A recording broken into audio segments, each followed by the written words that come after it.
Hey there, everybody. Pete Pardo here from Sea Tranquility. Welcome to another edition of Ranking the Albums. Today in the co-captains chairs from the Hudson Valley Squares, Ryan Skow and Rich Catino. Greetings, fellas. How are you? Morning, guys. What's up, Pete? What's up, Rich? How's it going?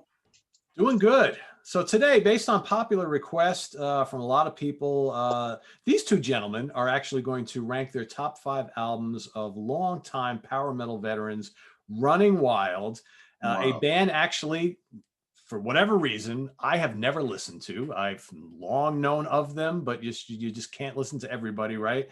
So Yeah. I know we've had a lot of people asking about them. I know Rich is pretty familiar with them, as is Ryan. So I have asked these two guys to rank their top 5 Running Wild albums. They have a lot of them, like 17 or something. Yeah. So they're going to give you their top 5 from rank from number 5 to number 1. And I'm just going to kind of sit here and let them do their thing. So Rich, I don't know if you want to give just a little bit of backstory on the band themselves and before you guys get started.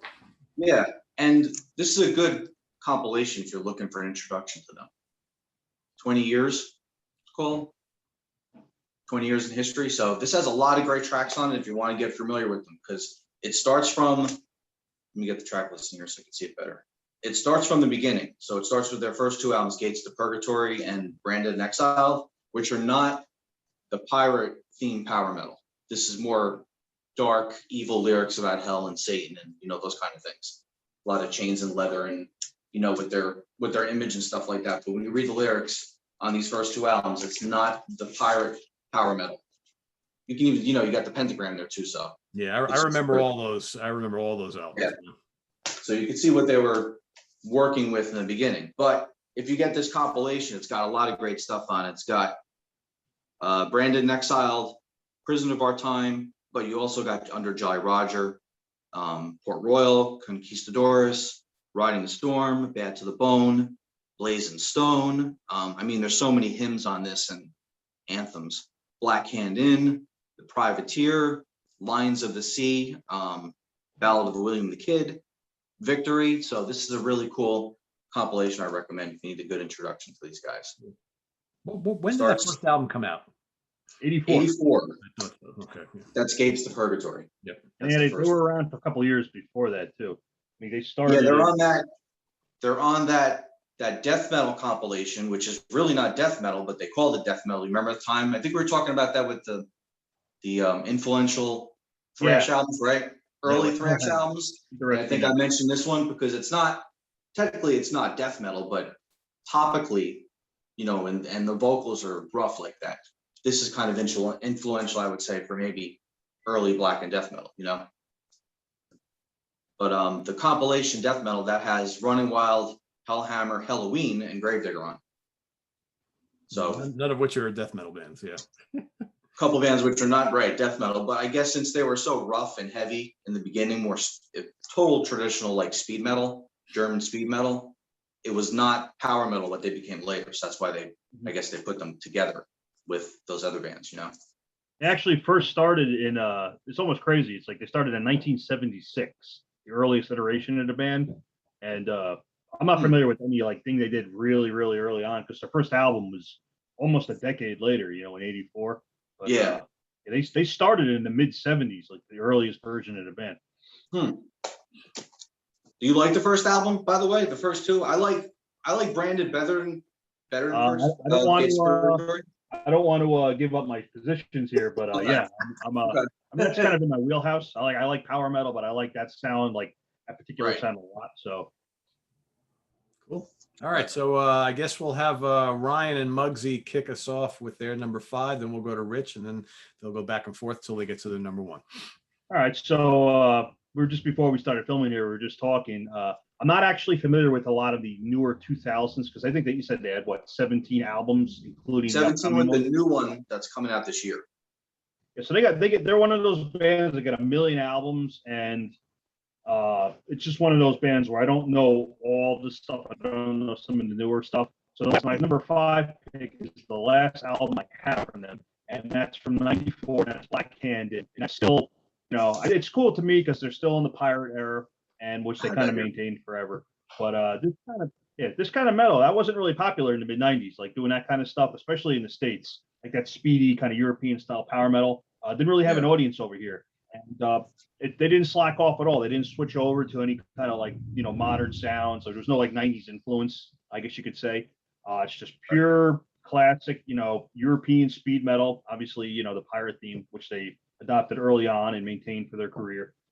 But songs like The Privateer, one of my favorite songs on that album. It's just good classic European speed metal. They were really on a roll, for my opinion, a couple of years, and they probably have some good albums after that, which I'm unfamiliar with. Which after we do this, I'm gonna have to look into it because I was really thinking about them before we filmed the show. But my number 5 choice is Black Hand In from '94. One of a run of just great albums. Starting in the '80s and just continuing right up through the '90s. There's after that album, before you get into the newer ones, I would say there's Masquerade, The Rivalry, Victory, and The Brotherhood. So there's 4 more after that one. And then you get into what I consider the more newer ones, which is Rogues in Vogue. And then you have 3 other ones that came out after that before the new one that's coming out. So there's 3 newer ones, I would say. So you got Shadowmaker, Resilient, and Rapid Foray. Okay. So they're the recent ones. I don't want to forget to add this too. Obviously, I've gone to 8 zillion concerts. I know Pete has. I'm sure you too have, Rich. Of all the classic metal bands that I've seen over the years, they are high on the list of bands that I love that I've never seen. And I didn't really do a lot of research on this, but I don't know if they've ever played the States, like maybe a Milwaukee Metal Fest in the distant past, some one-off fest somewhere, but I don't know if they've ever played here ever because They did a tour late '80s, I want to say. I didn't see it. Okay. I don't know if it was with Celtic Frost and somebody else. It was like 3 bands. And Gravedigger was the most one. recent time they've been here. Okay. What's that? That's the most recent time they've been here. Yeah. I don't remember them coming over anytime recently. No, I started listening to them probably around 2001, 2002 when I first picked up an album. And since that point, I know they haven't toured unless it was some festival appearance that I missed out on because it was like somewhere in the Midwest. But no, my knowledge. Okay. Yeah, I saw them once. I went to Wacken in 2003, I want to say 2002, somewhere around there. And I saw them there. They played the same year with Gamma Ray, Slayer, Twisted Sister. A bunch of great bands were on that year. So I got to see them once. I don't know what year Wacken it was, but I do have a friend. He went, I mean, obviously, there's a lot of bands that play that, but he went just to see them because he's like, I'm never gonna see them in America ever. It doesn't look like they're gonna play here. They're getting older, so like I'm just gonna go to Germany and see them, suck it up. And he said they were good. He said they put on a good show, but that's what he had to do. He had to go over to Europe to see them. They're definitely one of the classic, I would say, big power metal bands with Halloween and Gamma Ray and Blind Guardian and Stratovarius. All those guys. Absolutely, yeah. Like the German, like the tentpole bands that like kind of a lot of the European bands, I'd say invented. Yeah. I mean, these guys, I would say even beyond that, like those bands, like they invented power metal, like that whole sound and stuff. So they were early on, and they, like prototyped that sound, like along with Halloween, and I didn't even Blind Guardian, like Italian Spear. That's a little later in the '80s, if I recall. So I don't even think they were that early. So I'd say their first 2 came out in '88 and '89, I think, right? Right, Pete? '88 and '89 was Blind Guardian's first 2. I believe so. That sounds about right. Yeah. Even Stratovarius' first album came out in '89. Yep. Yeah, they were a little later too. Yeah, so I'd say these guys in Halloween, like they invented power metal, as far as I'm concerned. Oh yeah. But since Running Wild and Gravedigger came out at the same time as Halloween, they didn't have that style yet, though. They didn't do that until later, a couple albums later. Yeah, that's true. That is a good point. Yeah, I don't want to go off topic here, but I'm not really into the earliest Gravedigger stuff, like heavy metal breakdown. I know a lot of folks are. It's not bad, but once they kind of came back around with that power metal sound, it's like a whole different band to me. Not to go off topic here, but we're just and that year was 2003. It was Slayer, Running Wild, In Flames, Testament, Twisted Sister, Stratovarius, Gamma Ray, Annihilator. It's a great lineup. That's a good lineup. Yeah. So all right. So my 5, I'm going to go with Masquerade from '95. This is the one that came out after the one that Black Hand In. Okay. So this is one of my favorites. It's very consistent with what they did from, I would say, 87 up to like 2003. That's like my favorite period of band. So this has on it, this has Masquerade, Demonized, Lions of the Sea is a great hymn.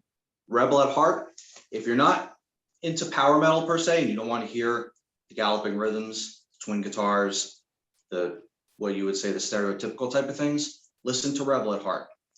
Just a great, catchy, heavy metal song. Same thing with Metalhead, another song on this album that I would recommend. If you're looking for, great heavy metal that's not your stereotypical power metal, for all those, the trademarks, you want something a little bit different. So what else is on here? Put another logo on that album. Put like a Man of War or a Blind Guardian logo on that album. It looks just like one of their album covers, huh? Similar, yeah. Right up there. What else is on here? Wheel of Doom, Men in Black, Underworld is really great. This is a really cool album. Very, very consistent with what they did. Like I said, from under Jolly Roger up to maybe around 2002, I would say. So that's why that's my number 5. And this album also has on it, one of the players was Georg Michael from Stradivarius. Yep. He was on a few of their albums. Man, the drum sound on this is huge. It's got a great punchy sound, just like Black Hand In. Great production. Oh, yeah, the production on Black Hand In, like a lot of those mid 90s albums, they sound phenomenal. They really do. Great. Yeah, very great. Very good mix. All right, so my number 4, I'm going back to 91, which is like right in the clutch of these really, really good speed metal, power metal albums they did with Blazon Stone. And it's so good. There's actually a modern band called Blazon Stone that all they do is they're like just running wild worship. Because I'm not familiar with the newer albums, but the general opinion I've heard from other people is that they're not as good as they used to be, which you'd expect for a band. So these guys just formed the band apparently, and they're like, we're just gonna play like classic early 90s, late 80s running wild. So there's that. But like Straight to Hell, White Mask. This album's it's got that full on speed metal. And one of the things that they did when they were really good is they married up like really, really fast, good power metal like riffs, that fist in the air, like make you drive well over the speed limit, with these really catchy like sing-along choruses too. They were like masters at that, better than most bands in that realm that I've heard. When they hit it just right on some of these songs, oh man, it makes you just want to like freaking put the accelerator to the floor. So maybe a bad band for driving around to, or a good band.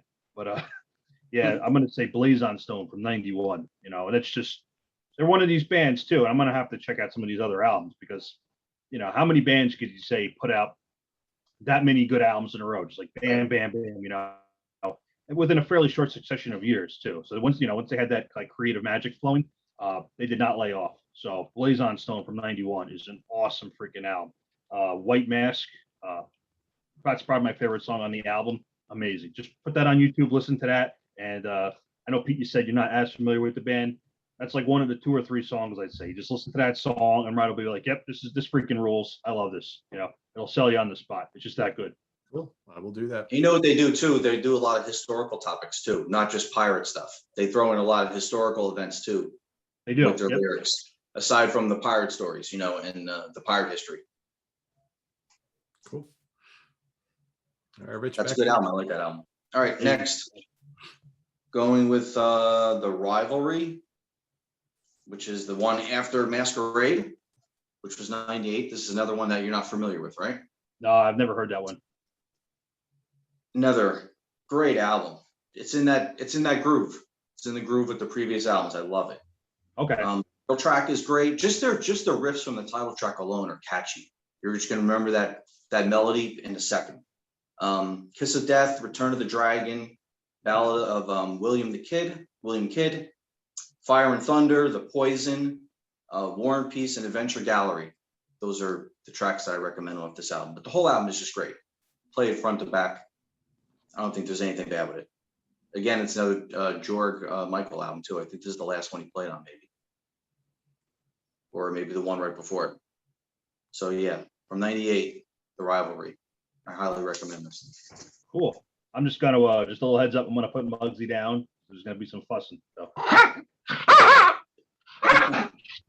He likes when I pick him up. He does not like when I put him down. I didn't want to Protesting interrupt there, right? little doggy outburst. All right, so I should have grabbed my props here, but I was running a little late. So my number three, going back to '88, which to me is like right at the dawn of the really classic Street of Pirate albums, is Port Royal. So they started off, which we'll get to. We'll get to that sound, but they started off with a totally different sound, different band, different time in the early '80s. They actually started in '76. I found out. I'm not familiar with anything they did, if they did any demos or any like rehearsal recordings back then, but they totally different band. But then they switched to the pirate sound, and Port Royal for me is like when they really like crystallized that. They got they kind of worked out all the kinks, the bugs, and that's just a great freaking album. I think the whole album is just fantastic. It's one of my favorite albums put on at the gym. It's real high energy, which is again one of the things that they captured well. The songs never lag. The songs never kind of like drag on between the choruses and like a lot of the high speed, like power speed metal riffing. So yeah, I'm going with Port Royal from '88. Yeah, I should have grabbed it, but Did you guys know that there was a video for Conquistadors? yeah, yep, it's It cool was on video. MTV. Yep, it wasn't. Yeah. Now, how often did they show it though? That's kind of like maybe Headbangers. Not very often. Once in a blue moon, 2:00 in the morning, right? On a Yeah. Friday night. Once. Out of these couple of bands at the time, it was Halloween that was getting all the airplay. It's cool. You can go on YouTube now and like watch all those videos. Yeah. And you can find bands in those videos for a lot of these bands. Like, wow, I didn't know they made a video for this. And you watch it, and you're like, low budget maybe, but more will than skill, as they say. But yeah, a lot of cool videos from that time. But yeah, I did see that video, and that is a cool one. Very enjoyable. All right, next 3, right? Yep. Yeah. Top 3. So I'm going with the first album that they did, the pirate theme under Jolly Roger. You see the little warning on there? Has loud sounds. Yes, it does. Has loud Yeah, sound. How big is that? Loud sound effects. That's because when they do under Jolly Roger, you can hear the cannons going off. Yeah. So this is '87. This is when they first started with the pirate theme. So obviously, Under Jolly Roger is probably their biggest anthem, I would say.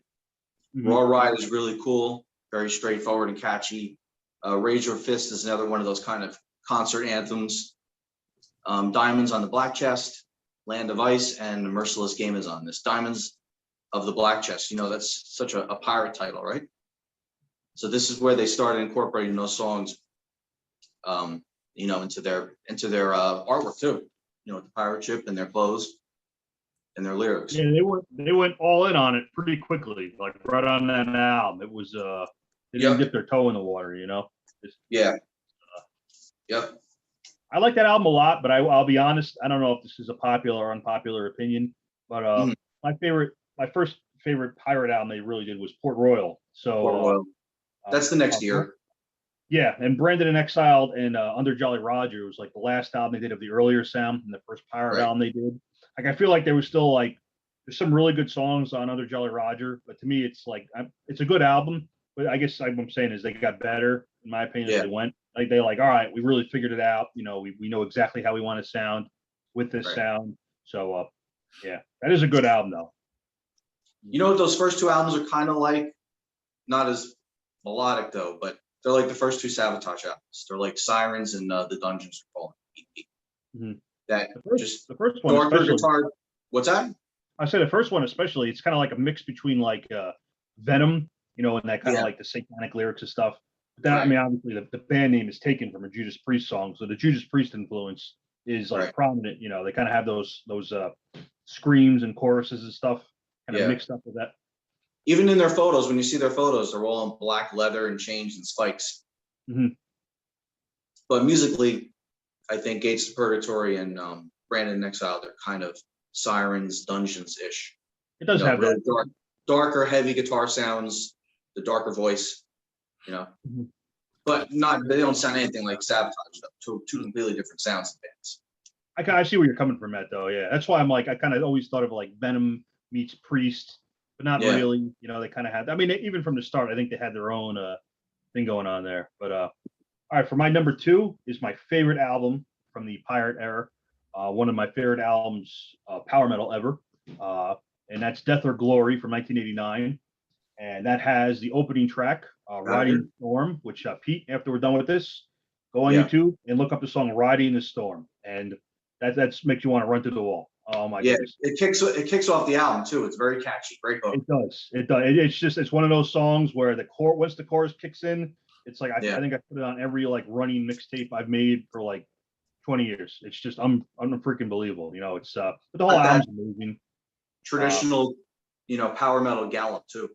Yeah, it's to me it was the apex of that sound. Like every song is just phenomenal, great choruses, like really speedy, up tempo, like riffs, like I mean, like I said, they had a whole bunch of albums before that were really good, and obviously a whole bunch after that were really good.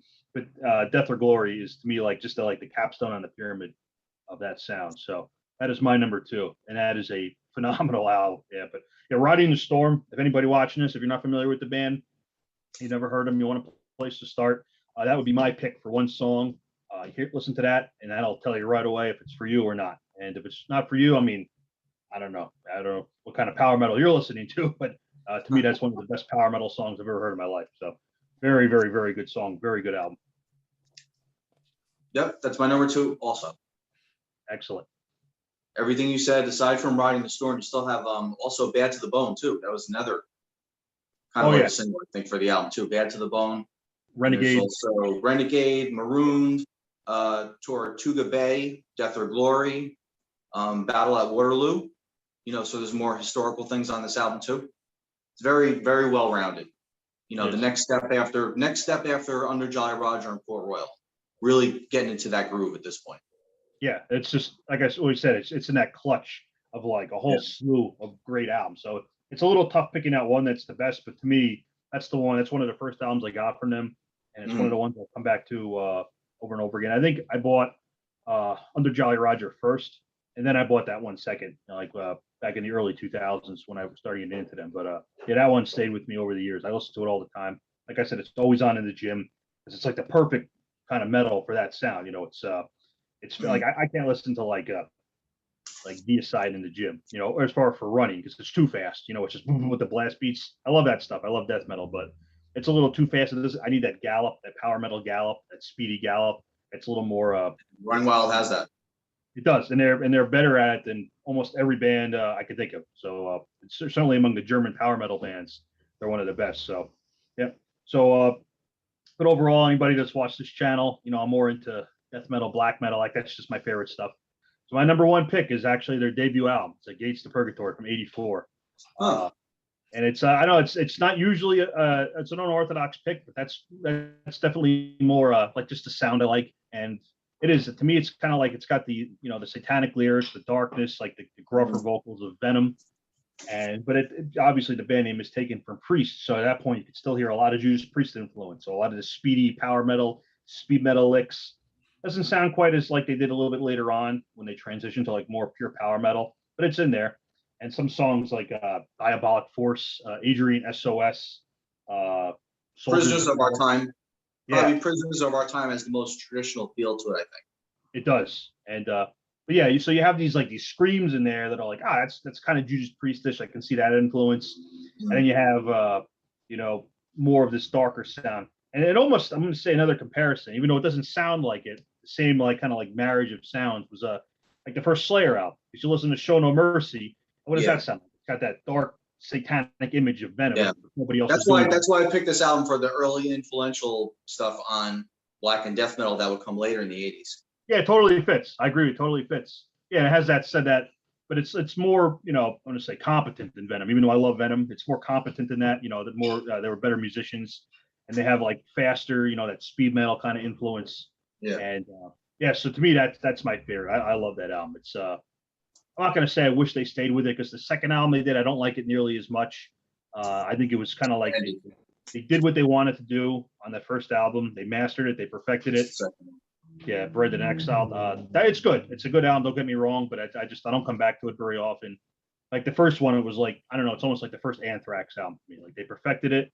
It was good. And then, okay, we're going to do something a little different from now on. So yeah, my number one pick is the first album, and I mean I admit that's more my preference, just the kind of metal I like. Like I like a lot of the like Bathory, Venom, Hellhammer. Like I love all that stuff in the '80s. Absolutely love it, and this fits in perfectly in that little sphere. Does. A little more speed metalish than some of the other guys, but obviously like no black metal influence, although this predates it. But influential for it, sure. But yeah, I love that album, and if this is over, I think I'm gonna put that one on. There you go. All right. My number one is your fifth one, Black Hand In. So this one, I think this is really their perfect album because it's a mix of kind of their old with their newer thing that they were doing at the time. And every song is catchy. Every song is an anthem, a hymn, whatever you want to call it, especially for this type of a theme for pirate metal. So the title track, Mr. Deadhead, Soulless, is so catchy. Again, another song if you're looking for something that's not pirate metal type of themed or feels like a pirate metal song, listen to Soulless.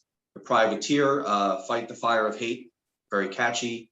The Phantom of the Black Hand In, very cool. Free Wind Rider too. It's another just straightforward metal song, right? Very catchy too. Power and Iron, Dragon Men, and Genesis. So you got 11 songs on this. I think this is a perfect album for them. It's great. And now we're talking about it, I'm like, it's just one of those things where I don't have anything after that. And there's really no good reason for it because they had so many good albums in a row. There's no logical reason to just assume, this is the last good one they did. Right. For whatever reason, I never picked up anything past that. So I'm going to have to do I a would little say, research. For me, my favorites go up to The Rivalry, which is 98. Okay. Victory is pretty cool. That's from 2000, and The Brotherhood is 2002. Both enjoyable albums, but I think this is their strongest one. Then the next two are, enjoyable. But then from 2005 onward to the more recent one, Rapid Foray, they're kind of spotty for me. They're not as strong. They're out of that groove, Mm-hmm. That's my that's the general consensus I've heard. I mean, I don't like to rely on general consensus, but there's so much music out there that you can only hear so much. Right. So sometimes stuff just falls by the wayside. But I'm gonna check out some of those later '90s albums now. Give them a time of day. But those years from 1987 up to The Rivalry, which is 98, those 10, 11 years, you can't go wrong with any of those albums. Let's say they had for a power metal band, just even the stuff that I've heard, they probably have a stronger run than I can't think of another power metal band that had as many good albums in a row. It's like, I mean, I love Blind Guardian, but if I counted them out, I don't think they have as many.